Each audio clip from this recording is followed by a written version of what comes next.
Namaste and welcome to the exciting episode of Sathology Debunking Mythology.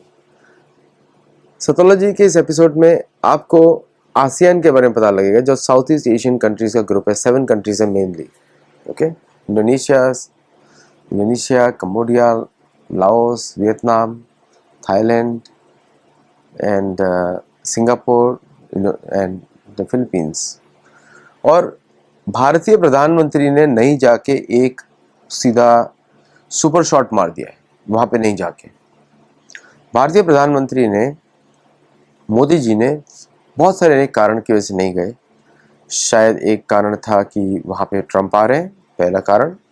दूसरा कारण था सुरक्षा, क्योंकि मलेशिया इज़ नोटोरियस। मलेशिया में तो आपका वो फ़कीरुद्दीन भी एक रहता है, बकवास करता रहता है। और मलेशिया के प्लेन्स गायब हो चुके हैं। MH17 को मार दिया गया, MH370 गायब कर दिया गया वहाँ से। तो पूरा इंटेलिजेंस हब है वेस्टर्न कंट्रीज़ का मलेशिया में। तो इसलिए मलेशिया जाना प्रधानमंत्री मोदी के लिए खतरा है था, ऐसा लगता है। लेकिन मेरे को भारतीय सुरक्षा एजेंसी से बहुत विश्वास है कि वो कुछ भी कर सकते हैं, भयंकर है। तो भारतीय एजेंसीज के ऊपर मुझे कोई, मतलब दुनिया की सबसे बढ़िया, मैंने पूरी दुनिया देख ली है। भारतीय पुलिस, चाहे वो इनफेक्टिव हो for political compulsions, is the best in the world. जो लाठी लेके इतने लोगों को कंट्रोल कर दे, 1.4 बिलियन, डिस्पाइट कोई हायरिंग ही नहीं हुआ उसके बाद भी, तो still they are the best. और भारतीय agencies are the best. Supreme court के बारे में कुछ बोल नहीं सकता मुझे, क्योंकि मुझे उनका एटीट्यूड जो है अजीब सा लगता है। बट मेरे उसमें कोई टिप्पणी नहीं होगी। लिखता रहता हूँ 2-3 शब्द, वो एक्सट्रीम में जब ओवरफ्लो होता है तब लिखता हूँ मैं कि कुछ तो लिख दूँ मैं। बट कुछ टिप्पणी नहीं उनके ऊपर, वो तो भगवान से भी ऊपर है। चलिए, और तो लेकिन मलेशिया खतरे की घंटी थी, इंडोनेशिया भी खतरे की घंटी है। बाय द वे, वो पूरा थ्रेट है। फिलीपींस की भी खतरे की घंटी है। ये तीनों देश खतरे की घंटी है। लेकिन फिलीपींस से बोला we depend on India on mutual equal basis for defending Malay सागर। उनको मालूम है अमेरिकन ट्रूप्स नहीं लड़ने वाले। अमेरिकन ट्रूप्स, गोरे लोग जान देने वाले नहीं है ब्राउन लोगों के लिए, ये समझ लो। फिलीपींस भी हिंदू कंट्री था, इंडोनेशिया भी हिंदू कंट्री था, मलेशिया भी हिंदू कंट्री था, थाईलैंड हिंदू है, और ब्रुनेई भी हिंदू कंट्री था, इलीगल ऑक्यूपेशन है वहाँ पे। अभी पपुआ न्यू गिनी भी हिंदू कंट्री है, था, उसका डिवीजन इलीगल है। सारे पैसिफिक के आइलैंड्स हिंदू कंट्री हैं, उनका डिवीजन इलीगल है इस समय, जो ऑक्यूपाई किया हुआ है। वियतनाम भी हिंदू कंट्री था, है। लाओस, कंबोडिया, ये सारे हिंदू कंट्री हैं। सिंगापुर, वो तो हिंदुओं ने बसाया था, आज चाइनीज ने कंट्रोल कर लिया। और चाइनीज कम्युनिस्ट पार्टी कुछ कर नहीं सकती। Chinese communist party can not do anything other than make people weak. जिस तरह अब्राहमिक कल्चर में लोग रिसोर्स बन जाते हैं, सिर्फ एक वस्तु बन जाते हैं, इस्लामिक कल्चर हमेशा गुलामी सिखाते, गुलाम बन के लोग रह जाते हैं, एक वस्तु बन के रह जाते हैं। उसी तरह कम्युनिस्ट कंट्री में लोगों के पास एक उनका स्वधर्म नष्ट हो जाता है, वो कुछ डिसीजन नहीं ले सकते। ये तीनों का प्रभाव है। एक गुलाम बनाता है, एक वस्तु बनाता है, और कम्युनिस्ट जो है वो भी चर्च से आया है, वो आपको क्या बोलते हैं कि बुद्धिहीन बना देता है। एक जस्ट यू एग्जिस्ट, आपकी सारी जान निकाल देता है, एक रोबोट बना देता है। तो आप जीते हैं, लेकिन रोबोट, जब आप चाइनीज को देखते हैं किस तरह का डांस करते हैं आजकल, वो हिलने वाला एक करते हैं अजीब तरीके का, वेरी जस्ट ऐसी बंदे उसमें, मतलब ना उनको पॉलिटिक्स में इंटरेस्ट है, दूर रहते हैं डर के मारे, ना कुछ बोल सकते हैं, फ्रीडम भी नहीं है। तो मनुष्य किस बात के भाई?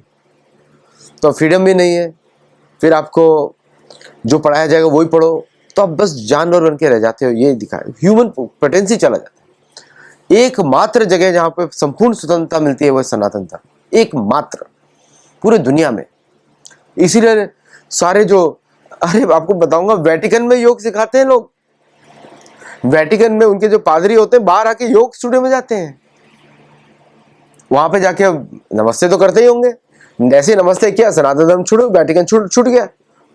नमस्ते तो परमात्मा के लिए है। ओके, तो कहीं भी दुनिया में कहीं भी जाए, सनातन धर्म is the only platform for true independence. शायद भारतीय गवर्नमेंट को भी सिखाना चाहिए कि कर्म से ही धर्म होता है, धर्म से ही कर्म होता है, और धर्म से ही अर्थ होता है, और अर्थ से धर्म की सेवा होनी चाहिए, नहीं तो काम होता है। तो काम भावना वाले लोगों को तो वस्तु बना दिया जाता है, क्योंकि आप जितना डिजायर करोगे उतना ही आप उस सिस्टम में फंस जाओगे। अमेरिका में ऐसे फंसाते हैं ना, दे ट्रैप यू विद लग्जरी। तो आप अपने कर्म बंधन को छोड़ना भूल जाते हो। और कम्युनिस्ट पार्टी में they trap you with removing your mental capacity to think. तो आप मन से गुलाम बन जाते हो। ओके, और इस्लामिज्म में आप वैसे गुल बिक जाते हो, उसमें तो गुलामी सिखाते हैं, आप सोच ही नहीं सकते, बंद हो गया पूरा। तो कम्युनिज्म, इस्लामिज्म, इब्राहिमिज्म सब। सनातन धर्म में कोई इज्म नहीं है। कभी भी हिंदू के आगे इज्म शब्द ना लगाएं। जो वेदों का पालन करते हैं वो हिंदू है।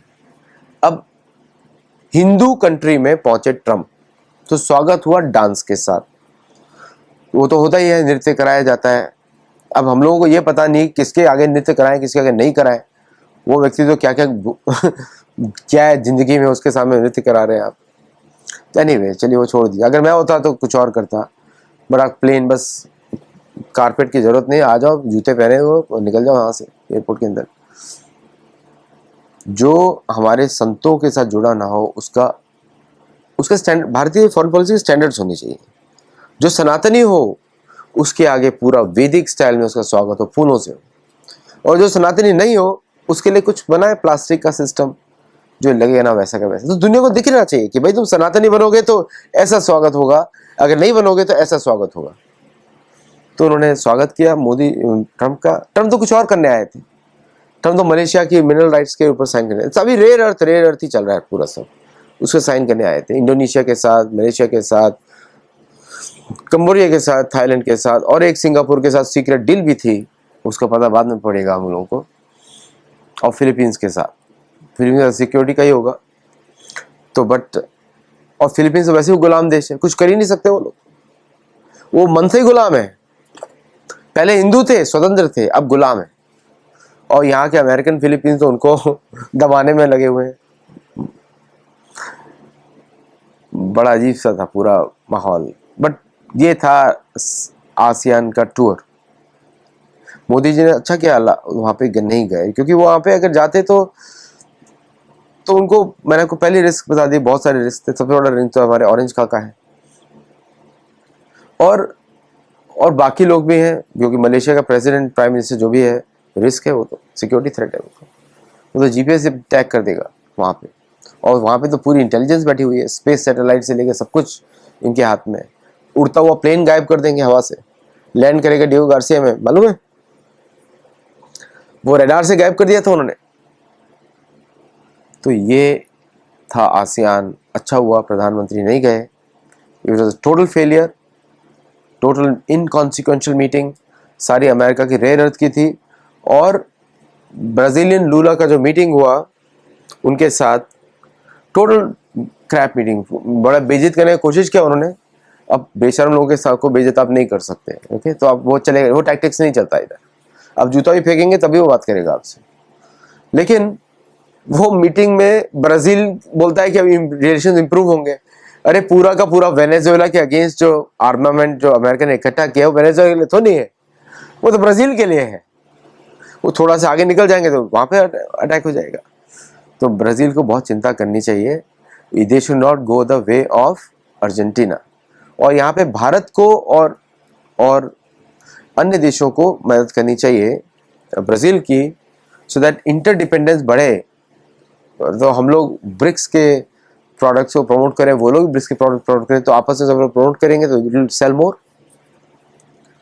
तो बहुत ज़रूरत है। तो एशियान से ज़्यादा इम्पोर्टेंट है ब्रिक्स। लेकिन अब देखना है कि ब्रिक्स कैसे आगे बढ़ता है। बट आसियान से एक चीज़ तो स्पष्ट हो गई कि जहां अमेरिका घुसेगा वो फोरम बर्बाद हो जाएगी, क्योंकि सबको लालच है। अभी भी डॉलर का लालच है, जबकि डॉलर रहा ही नहीं। अभी डॉलर पे एक नया रिपोर्ट मैं देने वाला हूं आपको, यू विल बी शॉक्ड कि अमेरिकन इकोनॉमी का डेटा देखिए। 23 सेंट एक डॉलर का वो जाता है इंटरेस्ट एक्सपेंस में।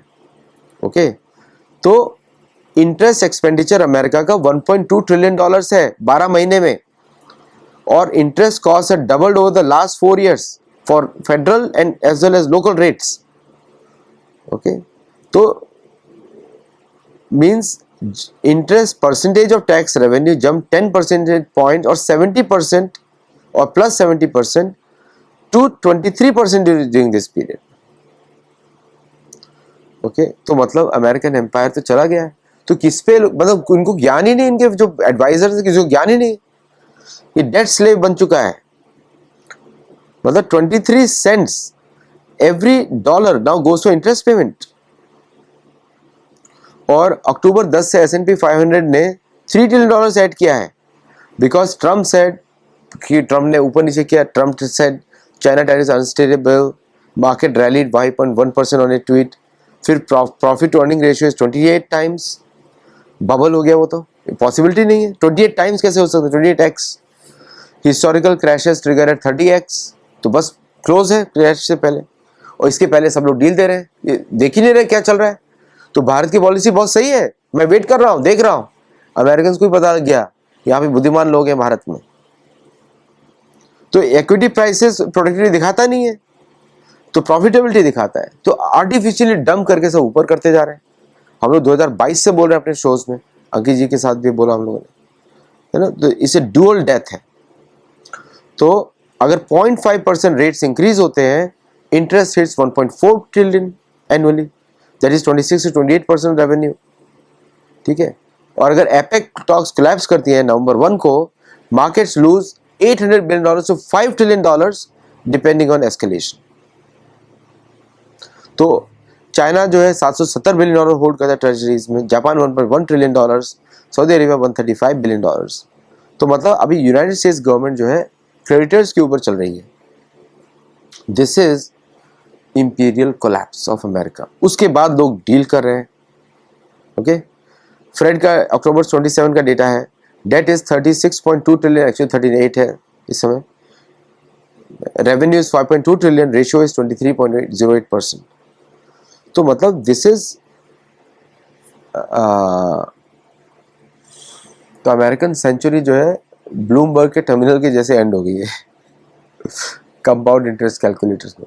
तो इसीलिए ट्रम्प उछल रहे हैं, tariff tariff tariff tariff tariff. नहीं समझ पाएगा, टैरिफ कितना भी कर लो नहीं हो पाएगा, क्योंकि 200 मिलियन की पॉपुलेशन कितना कंज्यूम कर सकती है, पॉसिबिलिटी नहीं है। अनलेस आप सारी यूरोप को कंज्यूम कराओ अमेरिका के थ्रू, जो अभी तक करा रहे थे, और वो भी चले गए अभी, तो समथिंग इज सीरियसली रॉन्ग। तो ASEAN actually lost, total loss था। ASEAN completely lost the show, failed meeting, completely failed meeting, only semantics, बात बात बात, और कुछ भी आउटकम नहीं। Thank you all very much, नमस्ते।